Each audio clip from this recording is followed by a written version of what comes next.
The dawn came slowly in Fjord, as though even sunlight hesitated to trespass upon that frozen cathedral of war. The fjord lay silent beneath its shroud of mist, the mountains rearing up like black teeth against a dim Arctic sky.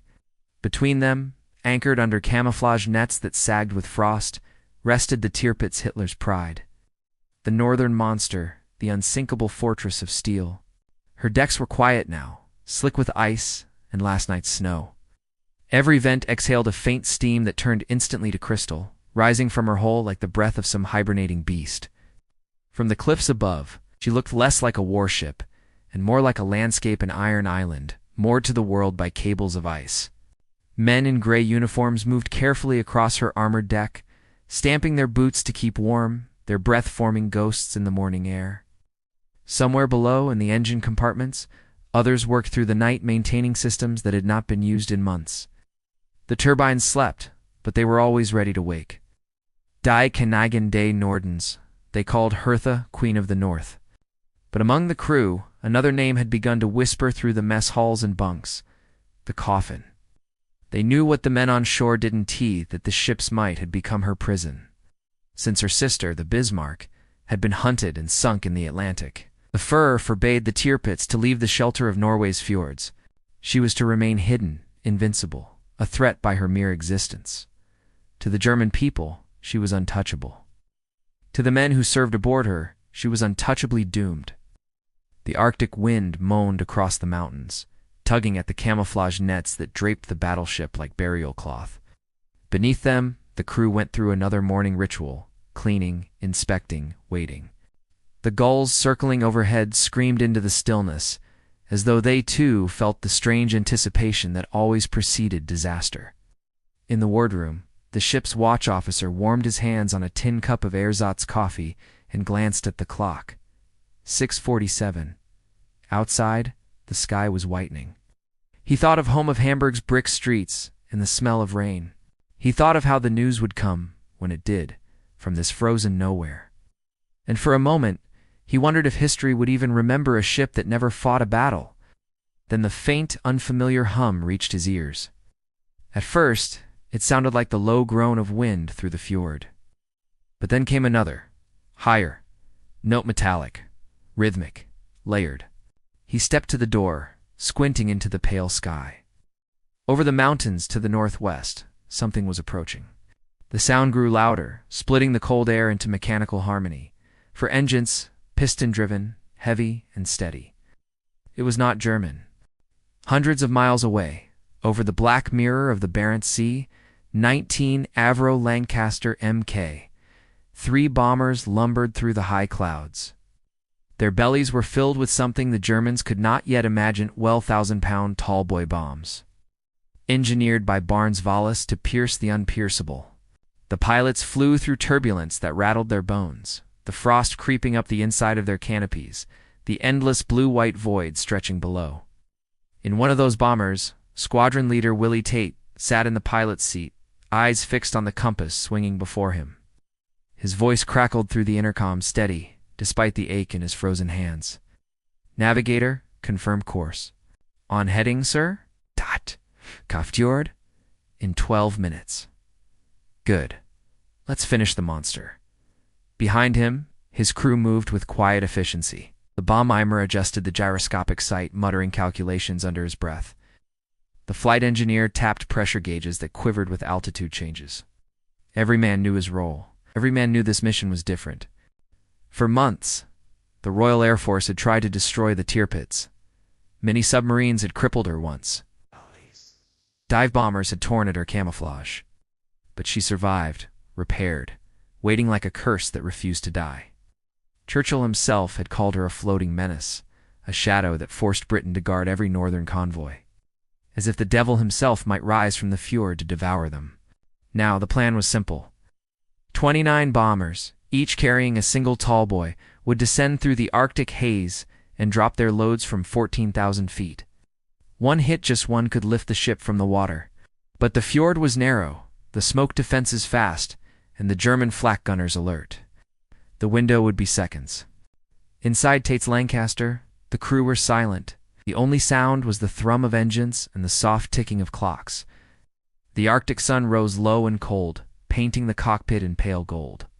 5 minutes, came the navigator's voice. Tate looked out the window. Head through the mist, mountains rose like broken teeth. Between them lay a thin ribbon of silver, the fjord. He thought of the men below men who had never seen the faces of those who came to kill them. He wondered fleetingly if any of them were looking up now, coffee cups still warm in their hands. He pushed the throttle. The engines roared. The aircraft trembled with power. Bomb doors open. Cold air rushed through the fuselage. Back in Fjord, the hum became a roar. German officers spilled onto the deck, shouting orders. Sirens wailed through the valley, echoing off the cliffs. The gunners scrambled to their stations, yanking tarps from the 105mm flak cannons. The first bursts of smoke began to crawl upward, gray tendrils unfurling like frantic prayers.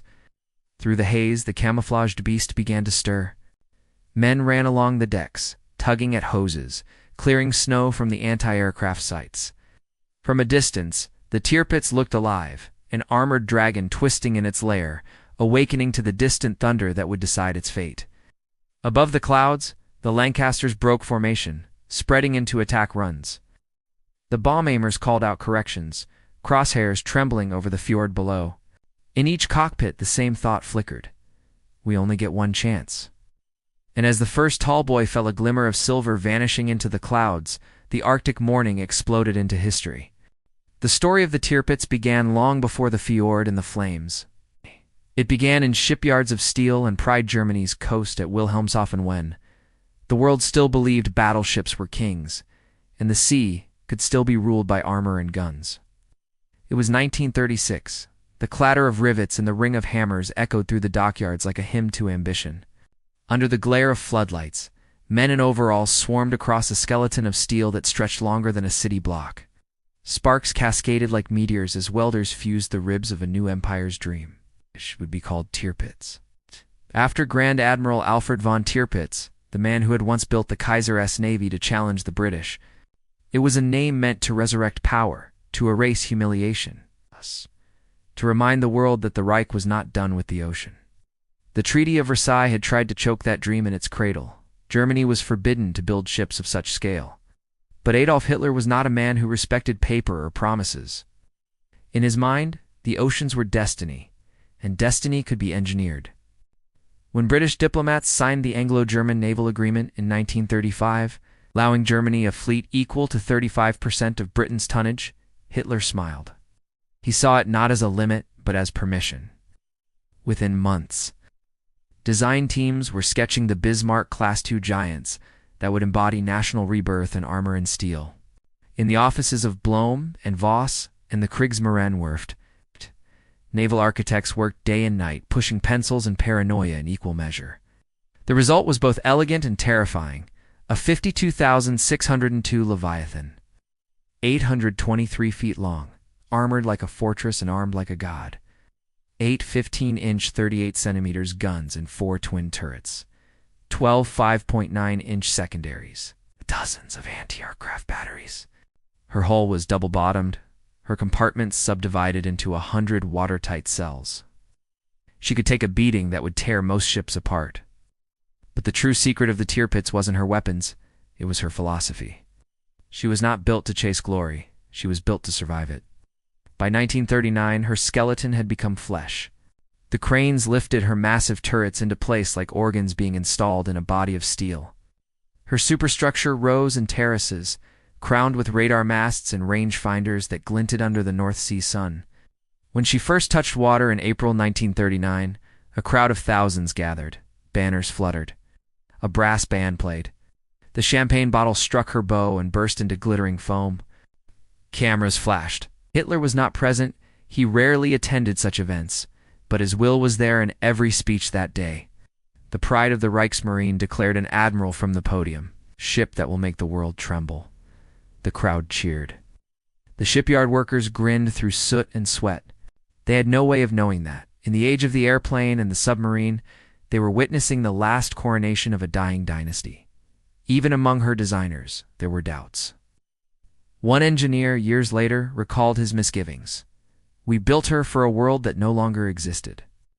She was a cathedral in an age of machines. It beautiful, Yes, but already obsolete. Still, in the logic of the time, she made sense. Britain's Royal Navy remained the largest on Earth. To challenge it, Germany needed symbols as much as weapons. Battleships were propaganda made tangible steel proof that the Reich could match the Empire in grandeur and terror alike. And so, as the 1940s dawned and Europe burned, the Tirpitz grew into herself. Her hull plates were polished, her guns aligned, her engines tested. In her engine rooms, the heart of the beast pulsed with twin brown Bovary turbines, capable of driving her through the sea at over 30 knots. In the gunnery towers, the great barrels of her 15-inch guns loomed like the pillars of a temple, each one capable of firing a shell weighing 1,764 pounds over 20 miles. When the test firing began, the earth itself seemed to recoil. Windows shattered in nearby villages. The echo rolled across the fjords like thunder from another world. But while the Tirpitz was being armed for conquest, the ocean was changing its loyalties. The Royal Navy had already learned from the death of its own dreadnoughts. Aircraft now flew further, faster, deadlier than any gun could reach. The sea was no longer the only battlefield. It was merely a surface beneath the new one. Yet the German Navy clung to old faiths. Grand Admiral Raeder, and later Dönitz, dreamed of a fleet that could challenge Britain's rule. Hitler encouraged them, not out of strategy, but vanity. What Tirpitz was not just a weapon, it was a monument, a floating declaration of supremacy. In May 1941, before Tirpitz could even leave port, her sister ship Bismarck sailed into legend. The Bismarck's sortie into the Atlantic was meant to be a demonstration of naval brilliance. It became a funeral instead, hunted by dozens of British ships and aircraft. The Bismarck was finally sunk on May 27th, after a running battle that left the ocean littered with debris and fire. Over 2,000 German sailors died. The shock in Berlin was profound. Hitler was furious not at the loss, but at the humiliation. He vowed that it would never happen again. And so he gave the Tirpitz her new orders. She would never risk herself in open sea. From that day forward, she was a fortress, not a warship. When the Tirpitz finally left the shipyard in early 1941, bound for Norway, she sailed not toward battle, but toward a waiting grave. Norwegian fjords became her walls. The crew joked darkly that they were the guardians of a ghost. The ship that was built to dominate the Atlantic would spend most of her life hiding from it. Still, to the Allied convoys sailing from Scotland and Iceland to Murmansk, the Tirpitz remained a nightmare. She never had to fire a shot to tie down fleets. Her very existence forced the British to guard their convoys with battleships. Carriers, destroyers, thousands of men in ships, diverted for a threat that never moved. From London, Churchill raged at reports of her. He called her the Beast and demanded that she be destroyed at all costs, but the costs would be immense. For 2 years, British intelligence hunted her, submarines stalked her, and pilots searched the endless gray skies of Norway for a glimpse of her hull. The Tirpitz had been born from the dream of control. Yet, by the time she reached her icy throne, she had become the embodiment of fear, both the Allies and her own. She was not yet 30 years behind the age she was built for, but she was already a relic. Steel giant adrift in a world that had outgrown giants. The Bismarck's final transmission still echoed through the corridors of the Kriegsmarine like a curse. We are surrounded. Static. Then silence. In May 1941, the Atlantic swallowed Germany's greatest warship, and with it the last illusion of invincibility. For the men who built and sailed her, the sinking was not just a loss, it was a revelation written in fire. The Royal Navy had hunted the Bismarck for 4 relentless days, throwing battleships, cruisers, carriers, and aircraft into the chase. When the giant finally went down, burning and broken, the sea itself seemed to roar in triumph.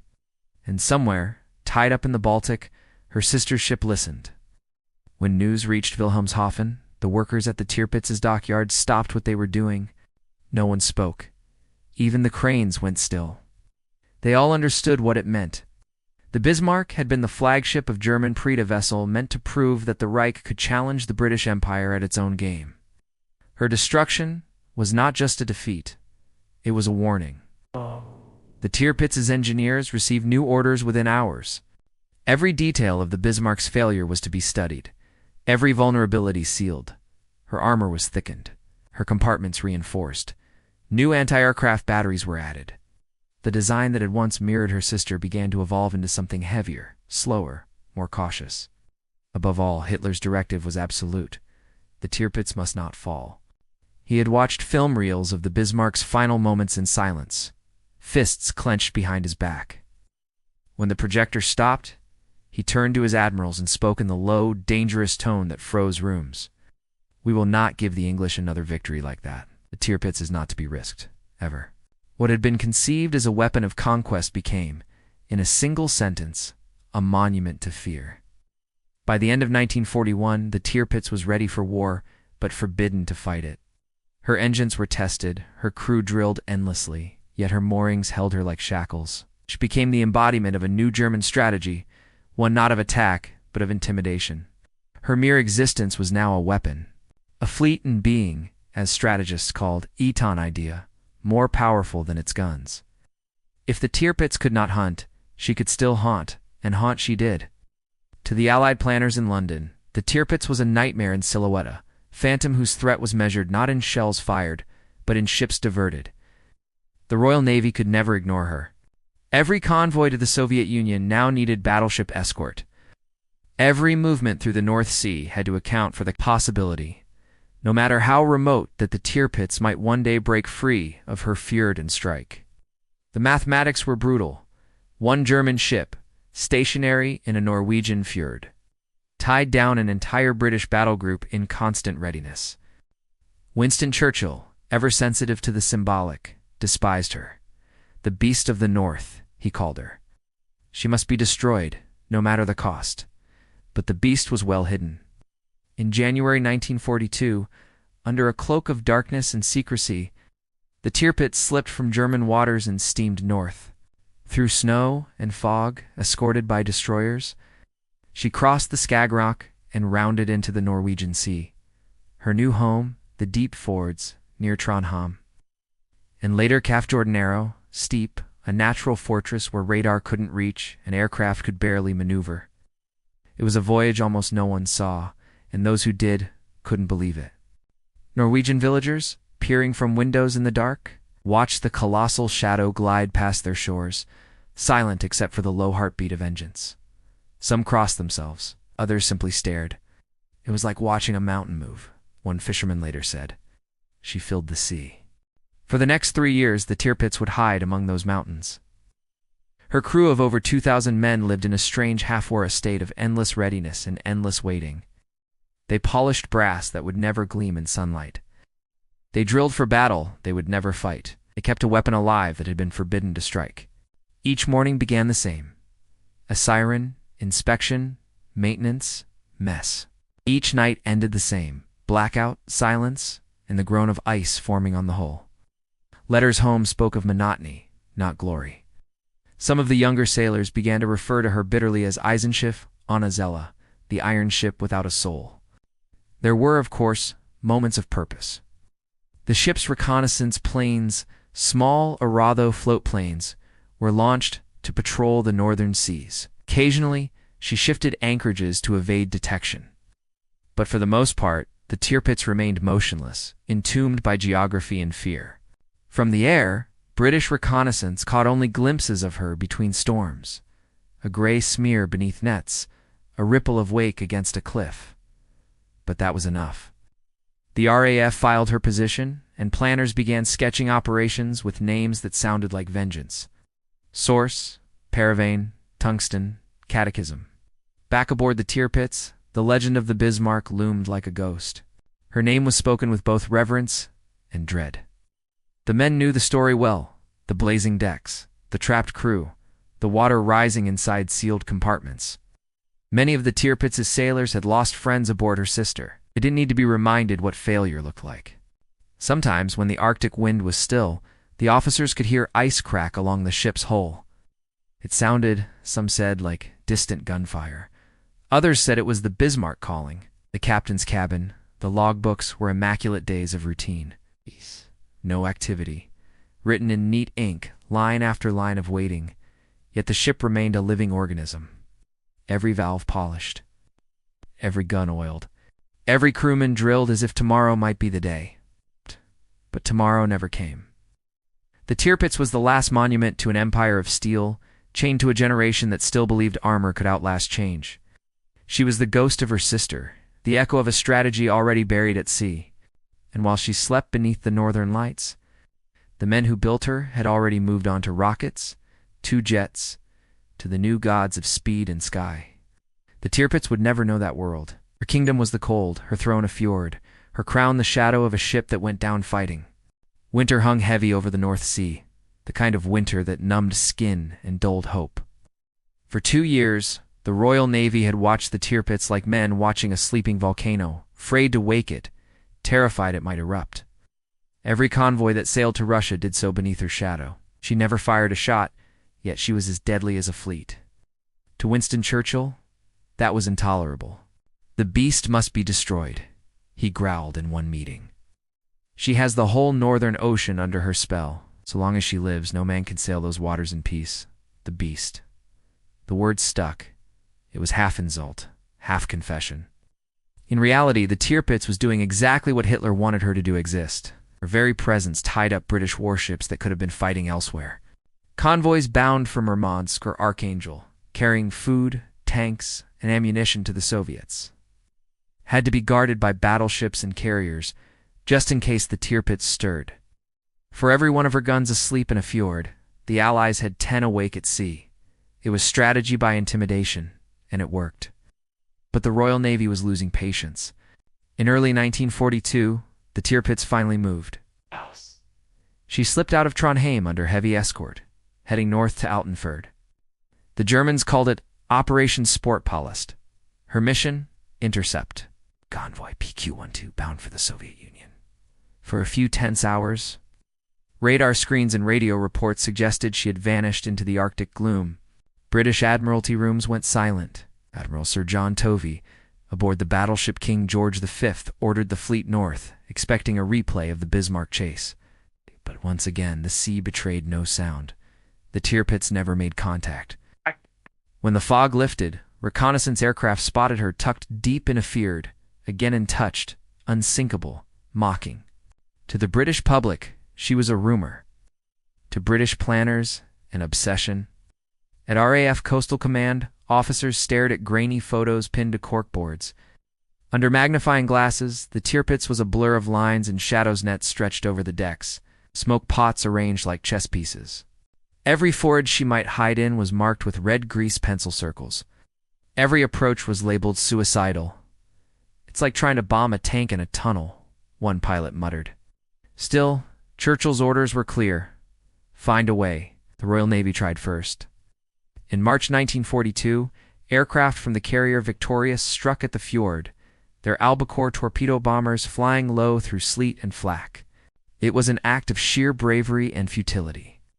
The torpedoes missed, the smoke screen thickened, and only the echoes of gunfire remained. One pilot, returning with half his wings shredded, reported seeing a glimpse of her hull beneath the nets gray, silent, untouched. Back in London, the intelligence briefings were grim. The Tirpitz's defenses were nearly perfect. Her fjord was narrow, surrounded by cliffs, and lined with anti-aircraft guns. Radar detection stations warned of incoming aircraft long before they could reach her. Even if a bomber managed to spot the ship, the Germans could unleash a smokescreen that swallowed her whole in less than 3 minutes. It was a magician's trick on a colossal scale. Now you see her, now you don't. Meanwhile, inside the Tirpitz, the crew's strange existence continued. 2,000 men, half frozen, half forgotten. They drilled, cleaned, and polished in endless cycles. The ship's kitchens baked loaves of black bread while men in the engine rooms cursed the cold that stiffened every valve. On the gun decks, sailors fired at passing clouds for practice, cheering at the empty sky as if the air itself were their enemy. Letters from home came rarely. They were read aloud in mess halls under the hum of generators. Some men still believed they would one day sail into battle. Others knew they never would. "We have become our own museum," one sailor wrote in his diary. "We guard a ghost." Yet even a ghost can terrify. British intelligence intercepted radio chatter that made their blood run cold. Report mentioned that the Tirpitz might soon sortie to attack Arctic convoys again. The Admiralty responded immediately. Battleships Duke of York, Anson, and King George V were diverted north. Aircraft carriers were repositioned. Hundreds of thousands of tons of fuel burned just to guard against a ship that might not even move. When Hitler heard of these diversions, he smiled thinly. "Let the English chase shadows," he told his naval staff. "It costs them more than it costs us," and he was right. For all their might, the Allies had no answer to the riddle of the fjord.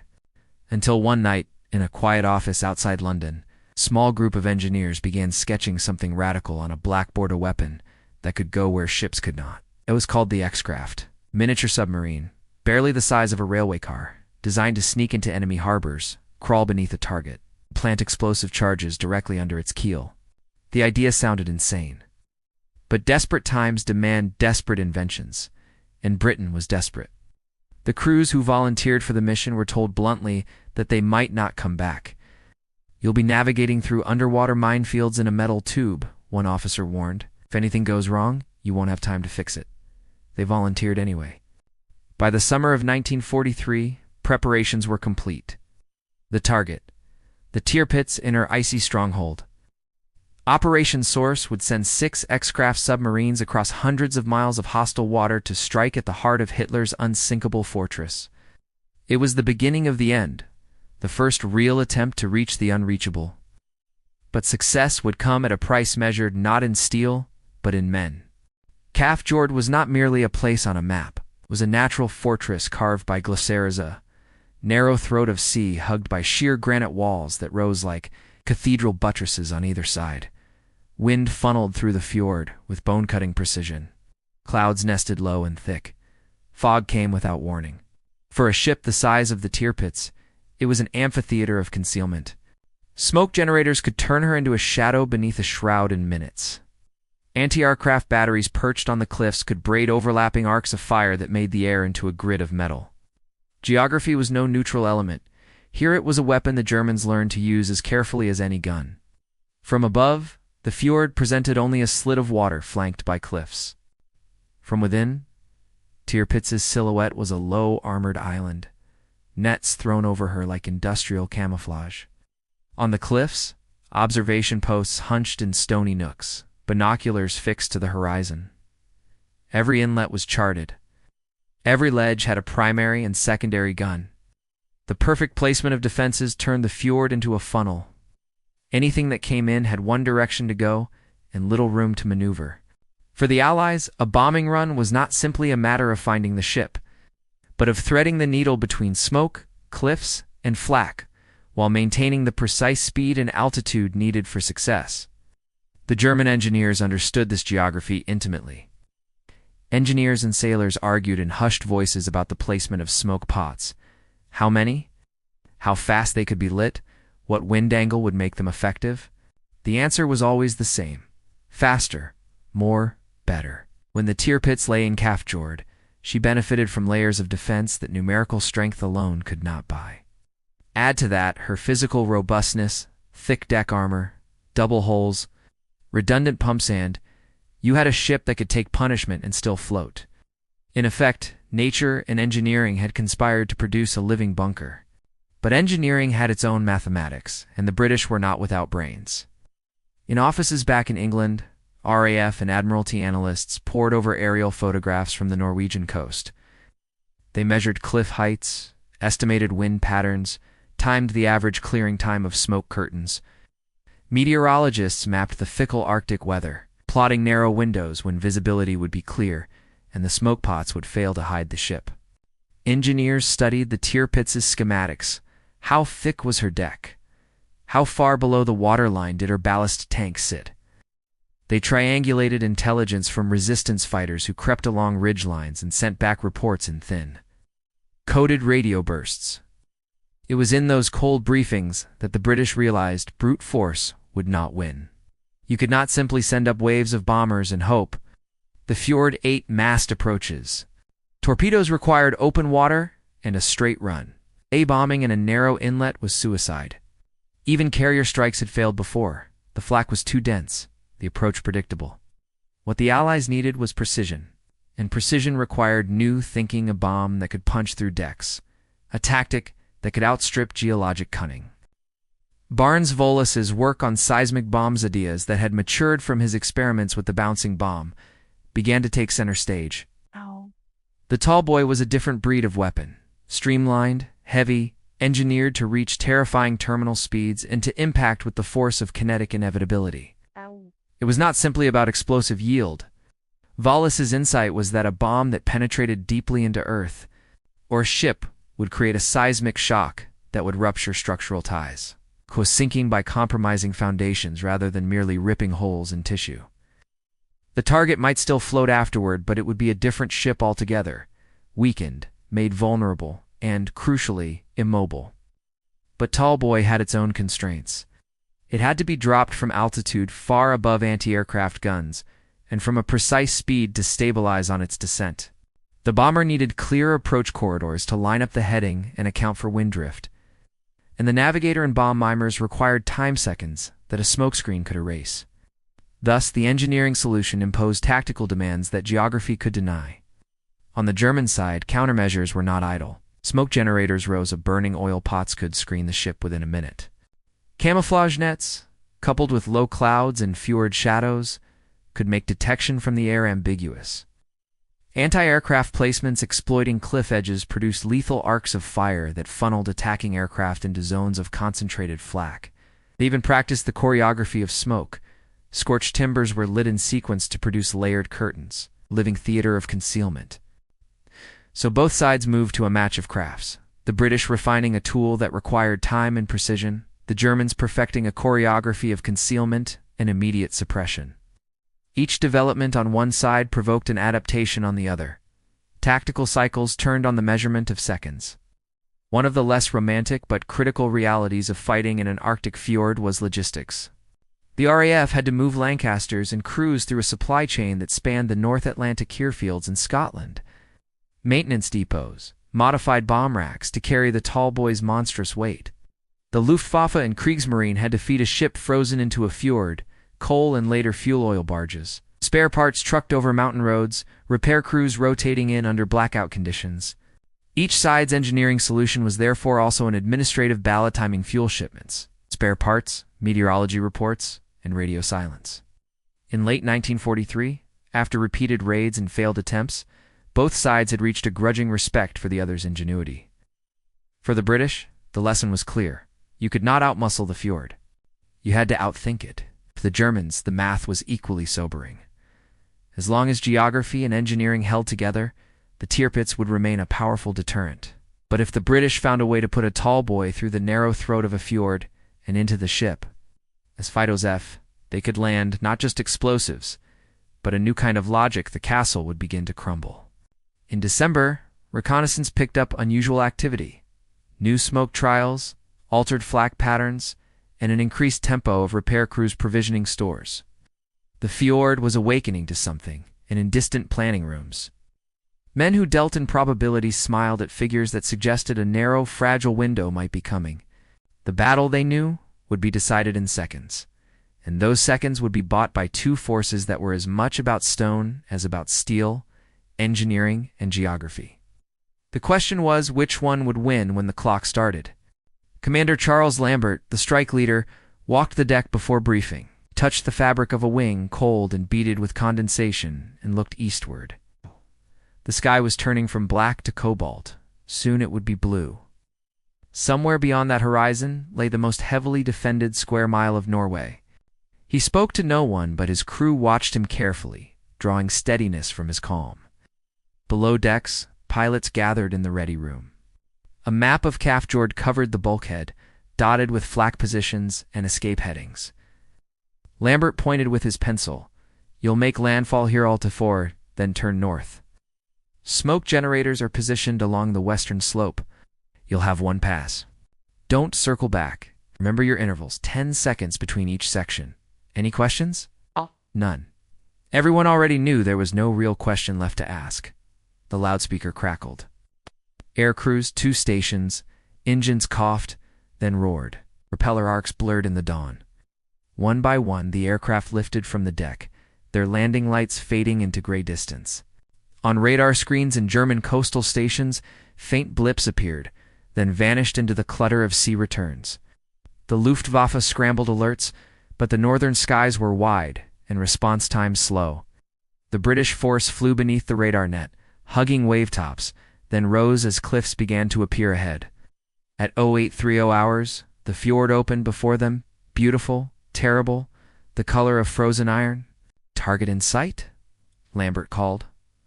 "All sections, attack." The first wave rolled over the ridge and dove. For the Germans' alarm came in the same instant as impact. Sirens wailed. Smoke pots belched gray plumes, but too late, the barracudas were already screaming down, wings biting the air at 60-degree angles. Flak guns came alive, punching the sky with black blossoms. Tracers arced upward like burning ropes. On the Tirpitz chaos, officers shouted contradictory orders. The ship's whistles shrieked. Sailors sprinted to their battle stations, hands shaking on gun grips still iced with frost. The first bomb struck near turret CSCR, punching through deck plating and detonating inside the ship. The second hit forward, tearing open the forecastle. Others fell close aboard, geysers of white water rising higher than the masts. Below decks, the shockwave flung men against bulkheads. Steam lines ruptured. Hydraulic fluid sprayed across hot metal and caught fire. In the radio room, dials shattered. Electric lights flickered and died. "Damage control? Forward compartments flooding?" someone screamed. But the crew reacted with the professionalism of the doomed sealing hatches, dragging hoses, closing valves with bleeding hands. Above, Lambert pulled out of his dive, leveled, and glanced back. The fjord was a cauldron, columns of smoke, flashes of orange, flak trails cutting through like scribbles of fury. Over intercom came a voice half-choked with excitement. "Direct hit, midships. She's burning." For 37 minutes, the attack continued. Bomb after bomb fell. Some struck rock and sent avalanches of snow down the cliffs. Others ricocheted into the water. At least 15 hits or near hits tore the Tirpitz open like a wounded whale. One barracuda, riddled by flak, clipped a mast and exploded against the mountain wall, its crew vanishing in a brief sunburst of flame. Then, as suddenly as it began, it was over. The planes banked low and headed back out to sea, leaving behind a fjord full of smoke, echoing with secondary explosions. When the air cleared, the damage became visible. 122 men dead, over 300 wounded. Her superstructure was a ruin of twisted metal. Fires raged for hours. The main guns sat mute, their barrels drooping like exhausted arms. One officer described the deck as a butcher's floor of splintered steel and blood. Yet the Tirpitz did not die. Her armor held. Her engines, though damaged, could still turn. Within days, repair ships and barges crowded the fjord.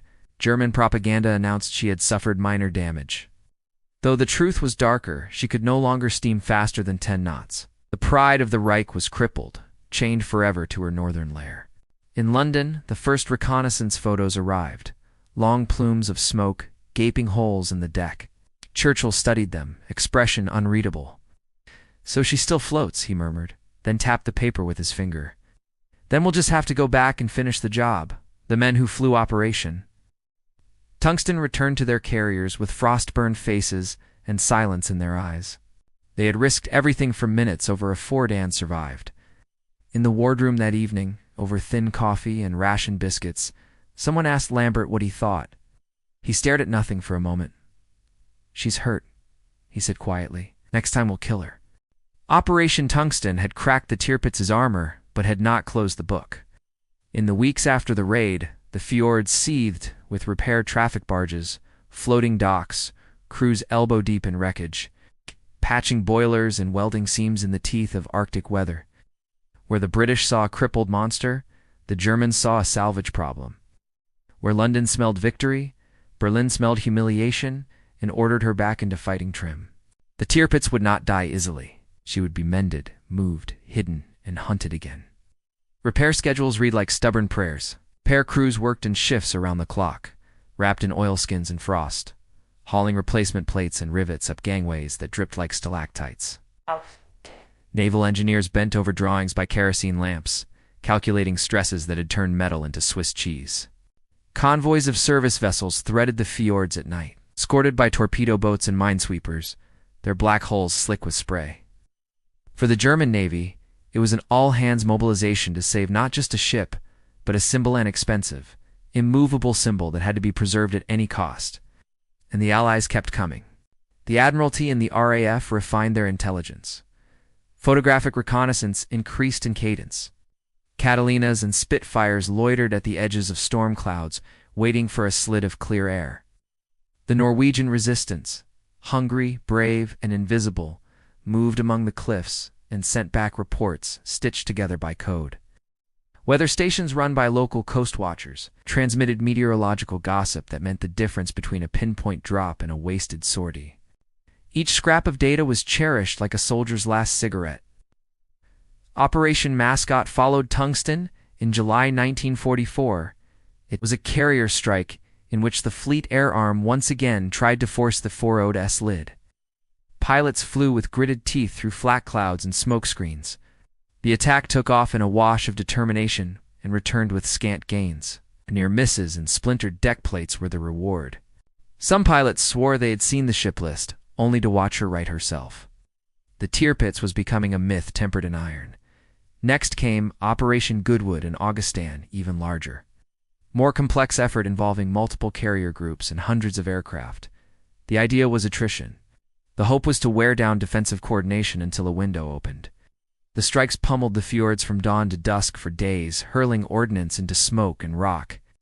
Yet for every damaged radar array and felled gun emplacement, the fjord delivered another problem. Shifting winds that carried smoke into the attackers. Flight paths, sudden squalls that forced aborts, and the granite cliffs themselves that made approach patterns lethal. On the Tirpitz, crews learned to dance the choreography of survival. Smoke rings were lit pre-planned, foam barriers were dragged into line. Anti-aircraft batteries were shifted to new elevations to paint overlapping fields of fire. The Germans even experimented with decoys, fake superstructure elements mounted on barges to attract attention while the real ship hunkered deeper into shadow. It was ingenuity raised to the level of evasion. Yet the logistics sustaining Tirpitz were becoming a liability. Fuel and spare parts had to be ferried in by night under blackout. Skilled repair teams could not be replaced quickly if lost. Allied submarines and aircraft targeted supply lines as ruthlessly as they did weapon systems. The fjord that had protected the battleship also hemmed her in. It was easier to stop a supply train than it was to sink an anchored dreadnought. For the British, patience had become a weapon. They shifted from single big strikes to continuous pressure, squeezing the German defenders until mistakes appeared. The RAF learned to time raids around the smokepot's burn cycles. Meteorologists refined predictions to minutes, and bomb mimers trained with mock fjords, scoured with boilers and nets. Intelligence officers rotated coastwatch reports into a mosaic of likely windows. Each new sortie, each reconnaissance sortie, added a fraction of certainty to a calculus that had once been almost blind faith. The moral side of the hunt was corrosive. The German sailors' letters home turned from stiff patriotism into small, private laments. Men who had once been proud of serving on the Tirpitz now described monotonous terror, long watches beneath a sky that might at any moment cleave into flame. Friends lost, not in battle at sea, but in frantic local explosions. And the suffocating sense that their ship so lovingly built had become a coffin they could not leave. High Command issued reassurances and awards in measured tones, but the human calculus had already shifted toward exhaustion. Meanwhile, in London and Washington, the argument matured. Military planners weighed the cost. Keep feeding squadrons and carriers into the Norwegian weather and accept attritional casualties, or develop some method that could bypass the fjord's geometries altogether. The answer arrived piecemeal. A combination of improved tallboy delivery techniques, better naval gunfire support, more refined reconnaissance, and an increasing willingness to accept risk in exchange for decisive effect. One by one, the options narrowed toward a final gambit. The RAF's no. 617.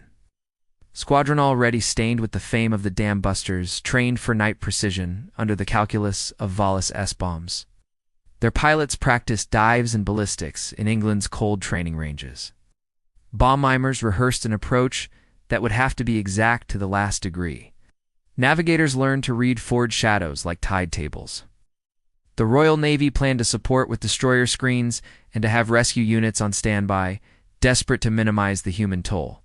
Behind the scenes, code breakers and scout reports were fused into a timetable. If the wind, the cloud, and the smoke curtains aligned, there would be only minutes to act. Spring slipped into summer, and summer into a staccato autumn. Each failed raid carved lessons from both sides. Each sortie left men with frostbitten cheeks and something like grim resolve. The Tirpitz patched herself and waited. The Allies honed and honed again. By late October 1944, the balance had shifted enough. The Germans, wounded and weary, were less able to maintain perfect smoke choreography and rapid repair turnarounds. Norwegian watchers reported less fuel being ferried and more parts cannibalized from secondary systems. In England, meteorological models promised a narrow stretch of clear weather in November. The RAF's commanders, tired, stubborn, and precise, looked at each other across the maps and said the word they had been training toward for years. Now. Operation Catechism would be the culmination of the long hunt, a measured, ruthless strike intended not to wound, but to finish. The Fjord had held the monster for years. Now time itself had turned into a hunter. The Tirpitz's fate would be decided not by one element, no matter how armored, but by a concatenation of pressure, patience, science, and the unblinking willingness to strike when the window opened. The men who prepared for Catechism knew the stakes. For some, it would mean a final flight into silence. For others, it would mean the end of a long nightmare. Either way, the long hunt had tightened like a noose and the rope was ready to be pulled.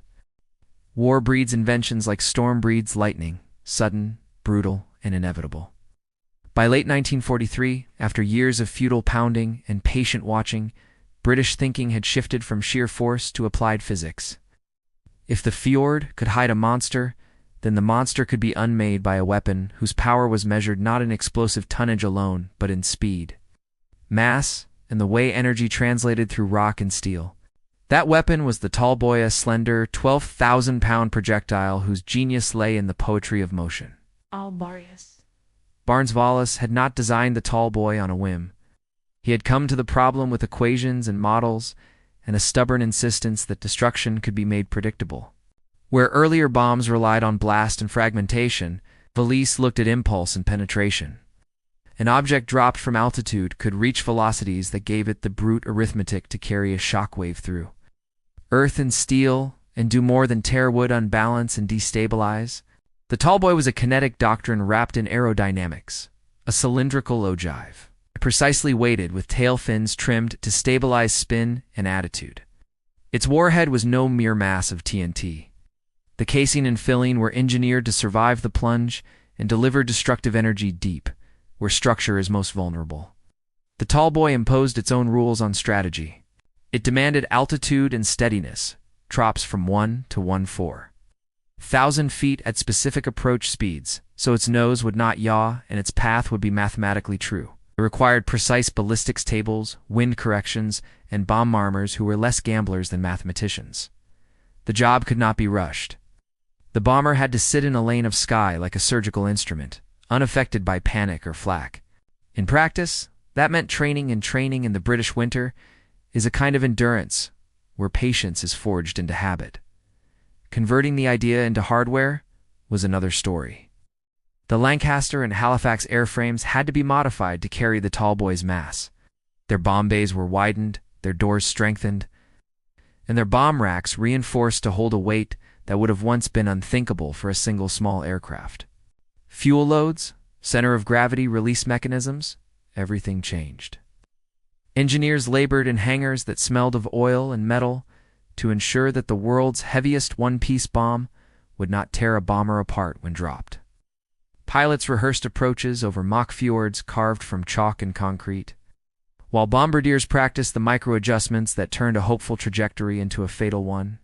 No. 617 Squadron, the Dambusters, became the Tallboy's crucible. They had already shown the world they could do the improbable. Wallis and the Air Ministry now turned to them for the impossible. Night after night, crews practiced the slow, steady runs required for a Tallboy drop. They learned to treat the bomb like an extension of the aircraft's own nervous system. A twitch in the stick could be the difference between a strike and a near miss. Bomb bombers learned to read sea haze like seams in fabric.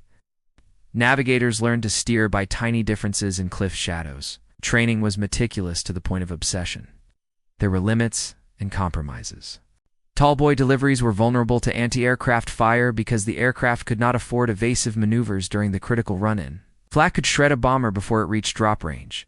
Smokescreens in the fjords could obliterate the aiming point faster than anything else, and the Tallboy couldn't be carried by every bomber, only those specifically modified, and only when weather and logistics allowed.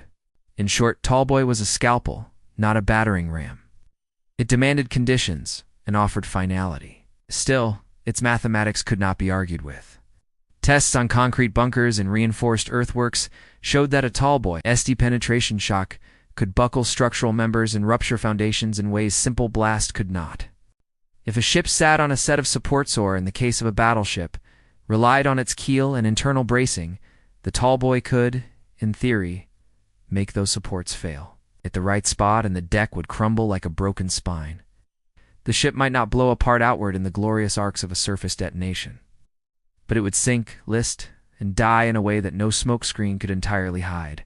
Intelligence and reconnaissance had to become partners in the math. Photographers and coast watchers were tasked to map the fjord's microtopography, exact cliff shadows at given hours, positions of smoke pots, the timing of repair barges. Meteorologists provided wind speeds at altitude accurate to a few miles per hour. The Tallboy's destructive certainty depended on these precise numbers, the way a compass depends on a magnetic pole. When those numbers lined up, the Tallboy's fall would translate into a deterministic result. By autumn 1944, the RAF and the Admiralty had assembled this mosaic of science, training, and timing. The tools were polished, modified Lancasters, bombers schooled in Wallace's tables, meteorological predictions refined into windows of opportunity. What remained was the moral calculus, whether to risk the crews and the political will to strike when the narrow conditions finally appeared. For the men who had trained for months, there was a peculiar mix of dread and cold clarity. This was not the theater of chance, but the theater of consequence. Do the arithmetic. Follow the procedure, and the world would obey. The Tallboy was, in a deeper sense, a symbol of warfare's evolution. Where the battleship had been the language of pre-war grandeur, the Tallboy spoke modernity, precision, engineering, and the relentlessness of applied science. It was less about who could swing a gun the hardest, and more about who could compute the exact moment, momentum, and mass would conspire to break the world. And as crews tucked themselves into Lancasters for the runs they had practiced 1,000 times over chalk ranges and concrete pits, they carried within their ribs the knowledge that this bomb-drop truc turned a Ford-esque geometry against the very ship that had used that geography as a shield. The Tallboy would not merely wound. It would write the end of a myth in steel and water. The question left hanging in the briefing rooms and on the flight decks was only when the sky would grant the permission to strike and weather. Men could hold their breath long enough to let the numbers fall into place. By November, the fjords wore a thinner, meaner winter. The sun skidded along the horizon for an hour and went out like a candle. For months, the British had watched, measured, waited, tuning their instruments and their nerve to the same fragile frequency of weather and smoke. The Tirpitz had been moved south to Tromsk to better shield her under cliffs and batteries, but the move had also thinned German logistics and repair bandwidth. Intelligence whispered of less fuel in the barges of worn-out crews, of smoke tactics now run ragged.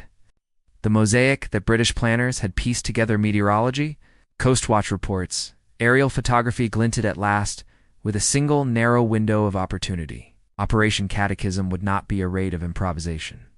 It would be a mechanical act of fate. Lancasters of No. 617 Squadron. The Dam Busters reborn as precision aviators, together with No's 9 and supporting squadrons, would carry Volus as Tallboys into the Arctic dawn and aim them at a target that had been defended by smoke, cliff, and cunning for years. The Tallboy demanded one thing above Allen: exact approach and an exact release. For that to happen, the weather had to cooperate. The smoke pots had to fail, and the gunners had to be shocked into a momentary falter. Statistics and patience had conspired long enough. Now machines and men would be expected to convert probability into a single brutal certainty. The Lancasters loaded like beasts of burden, bellies stuffed with the 12,000-pound ogives. Ground crews checked harnesses until their fingers cramped. Navigators traced chalk lines and breathed out the names of fjords like prayers. Pilots signed their names on forms that would be returned home, folded into envelopes. Some wrote letters simply addressed "if I never return." On the morning of November 12th, the air was brittle enough to cut. They flew in with the precise geometry of a clock, rising, aligning, correcting, then dropping into the throat of the fjord. From the cliffs below, lookouts saw specks cross the pale sky and realized too late the nature of the danger. Smoke pots were lighted, but the wind tore the curtains into tatters. The screen never achieved the wall of gray that had saved the Tirpitz so often. German flak spat and growled. Searchlights stabbed. Tracers stitched the air like a mad tailor's hand. Lancasters threaded through arcs of fire with the grim economy of skilled men who had practiced calm until it was muscle. At the critical altitudes, 12 to 14,000 feet, the tall boys dropped. One plane, a navigator's hand paused upon the release lever and then fell. Another, a bomber's breath, steadied and left. The bombs fell as if cut from the same cloth of inevitability Wallace had woven. The first tall boy struck amidships. Shock was not spectacle alone. It was subterranean judgment. The casing hammered into deck and structural webbing, tunneled and detonated in a way that unstitched the internal backbone. What happened next was terrible to behold, and telling in its logic. The air thrummed with a pressure that seemed to rearrange the fjord itself. A sheet of black smoke ballooned up from the ship and then became a column oil and steam and fire and metal dust. The Tirpitz shuddered, rolled slowly, and then rolled more. Superstructure tore and slid. Davits ripped free like splintered bones. Men were thrown from decks. Some found railings. Most found only water and burning oil. As another tall boy struck forward, the ship's fate was sealed. A primary explosion detonated magazines, or ruptured saddles and supports in a way that made the hull unable to keep its form. The once immovable monster flailed. Witness accounts from the air described it in terms that mixed awe and nausea. One pilot later said the ship lifted as if pulled by a giant's hand, then tipped, and turned like some living thing finally losing its grip on the sea. The visual sequence flash. Column roll, then the slow. Inevitable sinking was a geometry that could be plotted in physics textbooks, but could only be felt in the gut of men who watched. Within 20 minutes, the Tirpitz had listed past recovery. Decks that had been parade grounds sank below slick black water. Fire boiled around the funnels. Lifeboats and rafts were scarce, and often snared by ropes and wreckage. Men who did get away fought burning patches of oil that leaped like one more enemy. In the end, of the roughly 1,000 souls aboard, only a few scores were plucked from the Fjord survivor lists, would later number in the low 80s. The rest went down in a single, terrible morning. Back at command, film and photographs arrived and were studied with a professional quiet. The Admiralty's faces were a map of relief and the cold weight of consequence. In London, the news made its slow way through the ministry's no public jubilation in the briefings. It's only a careful tally of the strategic effect. The Tirpitz no longer cast a shadow over Arctic convoys. The Royal Navy's chains creaked looser. In Germany, the reaction was different. Propaganda tried to frame the loss as an accident of weather and sabotage. But in officers' messes and bureaucratic corridors, the language was grimmer. Men asked how a fortress had been felled on a clear November day. The calculus of geography had been outpaced by the arithmetic of applied physics and patient pressure. For many who had watched the long hunt planners, who had counted windows of weather as religious events airmen who had rehearsed, the 1,000 tiny calibrations of an exact run, and coast watchers who had risked everything to send up a single radio message at the end, felt like the resolution of a long-taught equation. For the men aboard the Tirpitz and the families in German ports, it was a catastrophe measured first in human absence, and later in the silent testimony of hull fragments washed ashore. Operation Catechism closed a chapter not just in a campaign, but in the meaning of modern warfare. A myth built on steel and posture had been undone by patient analysis, technical audacity, and the willingness to take a single, decisive risk. When the numbers said now, the fjord, once a shield, had become a stage for a new kind of verdict. When the math and the weather align, even the greatest monuments can be made to fall. When the flames finally guttered out, the fjord returned to its ancient stillness. Smoke hung in thin ribbons over black water, curling against the cliffs like the breath of a dying titan. Beneath that mirror, the Tirpitz lay on her side, her hull twisted, her guns pointing uselessly into the silt. Around her, a haze of oil spread like morning cloth. The air smelled of iron, salt, and something faintly electrical, the scent of metal cooked too long in fire. For the survivors, the silence was unbearable. Men clung to wreckage, their bodies slick with oil, voices hoarse from shouting names that would never answer. A few were pulled from the freezing water by Norwegian fishermen, who risked everything to row toward the burning slick. Others drifted into the rocks, still clutching lifebelts that had never been meant to face Arctic seas.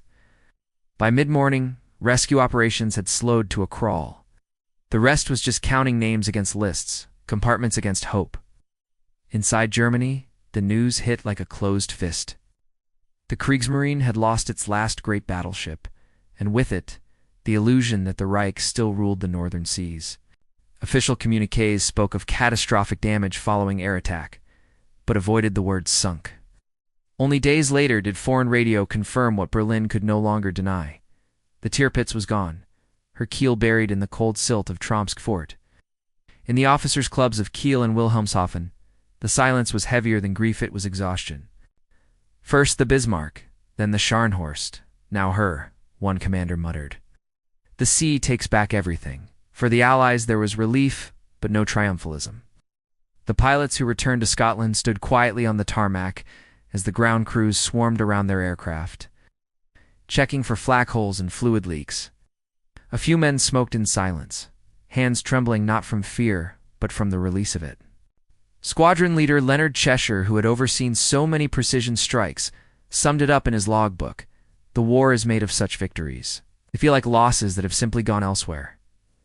At headquarters, message came in, clipped Morse. Tirpitz sunk, mission complete. Someone pinned the paper to a wall. No cheer followed, only a long exhale. It had taken 3 years, dozens of raids, and the lives of men who had flown into Arctic weather with less than a coin flip of survival. The engineers who had calculated trajectories and wind drifts poured tea with shaking hands. Barnes Valise himself, when told that his bomb had achieved its final purpose, reportedly sat down and whispered, "It worked." His tone was neither proud nor pleased, just amazed that numbers had become destiny. Weeks later, reconnaissance aircraft flew over Tromsk. What they saw was eerie, a pale frost-covered scar where the ship's hull breached the water. The rest lay beneath, an enormous frozen carcass tilted at 45 degrees. A few gun barrels still poked above the surface, rusted and motionless. The Fjord had claimed her quietly, wrapping the steel in mud and salt. From above, the Tirpitz looked less like a ship and more like an ancient fossil, the bones of an age that had ended.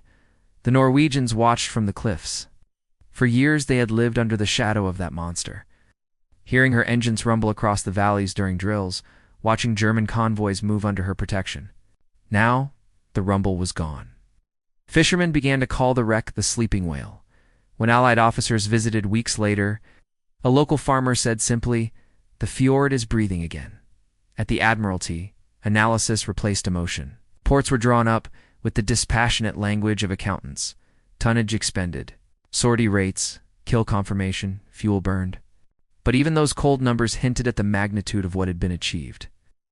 The Tirpitz had absorbed the attention of thousands of men, hundreds of aircraft, and millions of pounds of ordnance. Her destruction marked the last time a single ship had tied down an entire theater of war by presence alone. In a briefing to Parliament, one admiral phrased it bluntly. The Tirpitz was not sunk by courage or luck alone. She was sunk by persistence, the most expensive weapon of them all, back in Tromsk. German engineers conducted grim salvage operations. Divers descended into the black water, feeling along shattered beams and twisted corridors. What they found defied belief. Compartments buckled like paper, gun mounts sheared clean, men still at their stations, frozen in the instant of catastrophe. One diver wrote later, "She died fighting gravity itself." Even underwater, the ship feels angry. When winter deepened, the wreck froze over completely.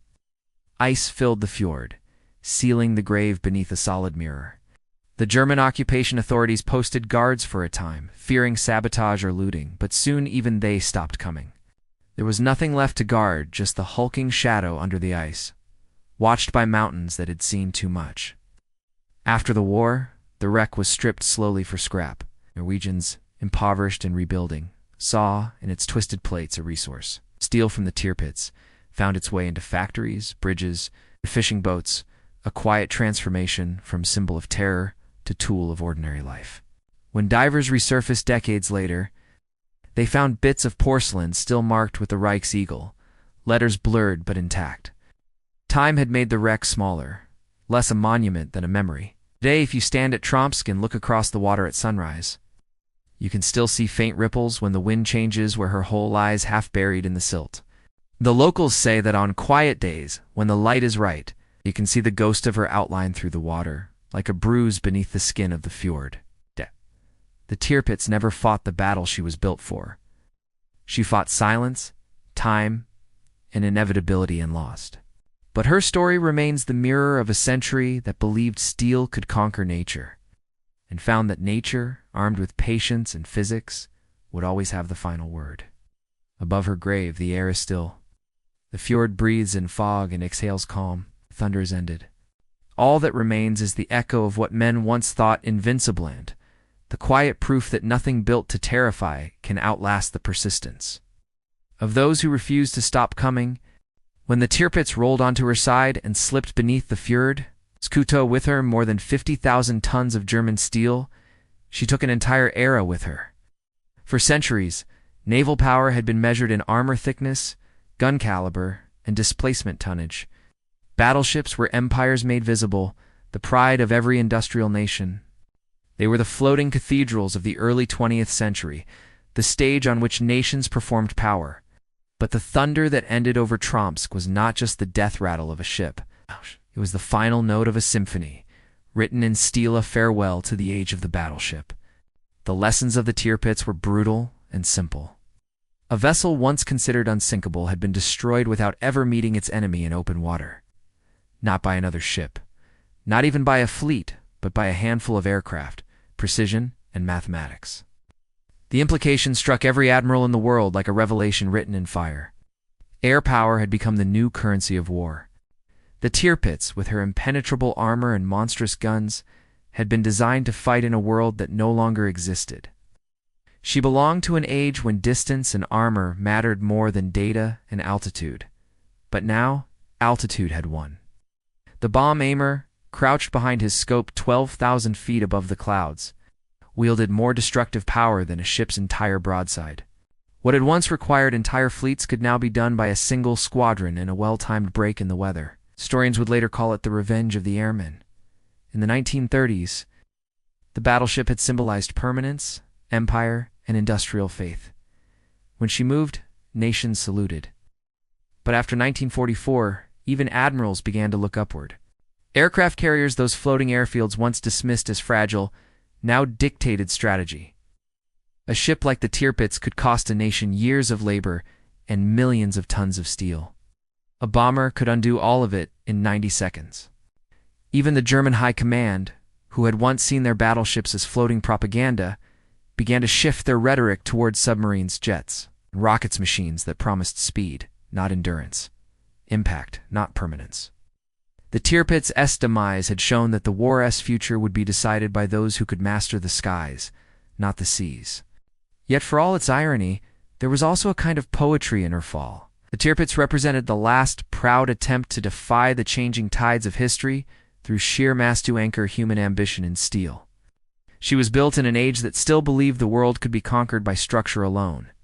The age that followed believed in systems, in circuits, and invisible forces moving faster than ships could steam. The old world of rivets and armor plating had collided with a new world of algorithms and aerodynamics. The outcome had never really been in doubt. In post-war Britain, the men who had destroyed the Tirpitz returned to civilian life with little fanfare. Some became engineers, others teachers. Few ever spoke much of the raid. When asked about it years later, Wing Commander James Tate, the man who had led the final attack, simply said, "She was the finest ship ever built. It was a pity to sink her." He didn't mean sympathy for the enemy. He meant reverence for the craftsmanship, the human will embodied in that machine. Even the men who had bombed her could not escape a kind of melancholy respect. The Tirpitz had been their enemy, yes, but also their mirror. Both sides had believed in the power of engineering to shape destiny. Both had learned that perfection could still drown. The lessons spread beyond navies. In the years after the war, generals and planners across the world studied the Tirpitz files. Her story became a case study in adaptation, or the failure of it. America's Pentagon drew one conclusion: never again should a single weapon consume so many resources while being so vulnerable. The age of distributed power began fleets of smaller, faster, replaceable machines. Aircraft carriers, guided missiles, radar systems, and later computers all descended from the same revelation born over that frozen fjord. Flexibility is stronger than armor, yet the Tirpitz left a ghost behind. Her name became shorthand for the tragic beauty of obsolescence, the grandeur of something magnificent that arrived just a little too late. Decades later, divers exploring the wreck described an eerie serenity. Coral and algae had crept across the steel plates. Fish swam through the open hatches, where sailors once ran for battle stations. The sea had softened everything, edges rounded rust, like lace.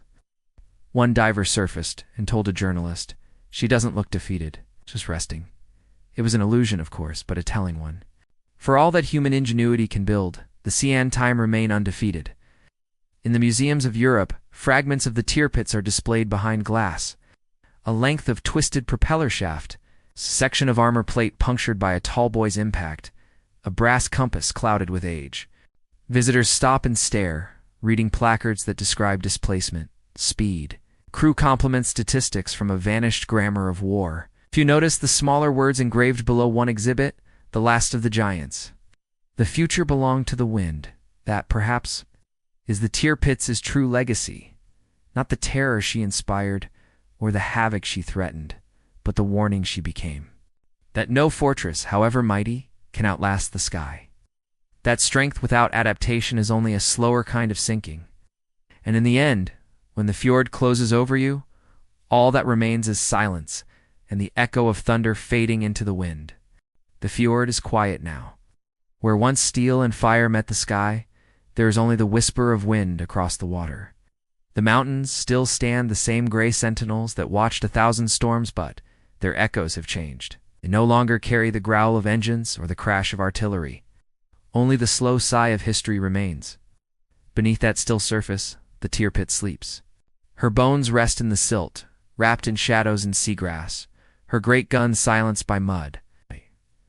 Divers say her hull is warm to the touch in summer, cold as the grave in winter. Time has softened her lines. The sea has forgiven her edges. Fish drift through the broken bulkheads where sailors once ran to their posts. The ocean keeps its secrets. Above her, life has gone on. Children play on the cliffs that once hid smoke generators and anti-aircraft guns. Tourists come in summer, unaware that under their boats lies what was once the mightiest warship afloat. Sometimes when the light is low, the water gleams in faint patterns, like the shadow of something vast and sleeping just below the world's reflection. History has reduced her to numbers. 52,600 tons, 2,603 men, 34 raids, one final morning? But numbers cannot hold the sound of that morning, the groan of tearing steel, the scream of air, the way the fjord itself seemed to recoil from what it saw. Nor can they capture the long silence that followed, a silence that marked not just the death of a ship, but of an idea. Because the Tirpitz was more than a weapon. She was belief in the permanence of power, in the myth that armor could outlast imagination. She was the last word of an old world that thought strength could be measured in thickness of steel. Her fall proved otherwise. The new world would measure power not by mass, but by mastery of air, of speed, of thought. When the tall boys fell from the sky, they did more than destroy a battleship. They buried an age. The age of iron giants ended not with a fleet engagement or a grand surrender, but with a single, perfect calculation, a weapon falling from a clear sky, guided by the invisible hand of physics and patience. The Tirpitz died as all monuments do, out of time, magnificent, obsolete. In her death, the world learned that even the greatest symbols of strength are only as eternal as the minds that dare to surpass them. For centuries, man had tried to command the sea. On that November morning in 1944, the sky reminded him who truly ruled the horizon. If you stand on the cliffs above Tromsk today, when the light fades and the air is still, you can almost hear it, the low, distant murmur of engines that no longer exist, echoing from a time when men believed thunder could be built by hand. And if you listen long enough, past the wind and the gulls, past the slow lap of the tide, you will hear something quieter still.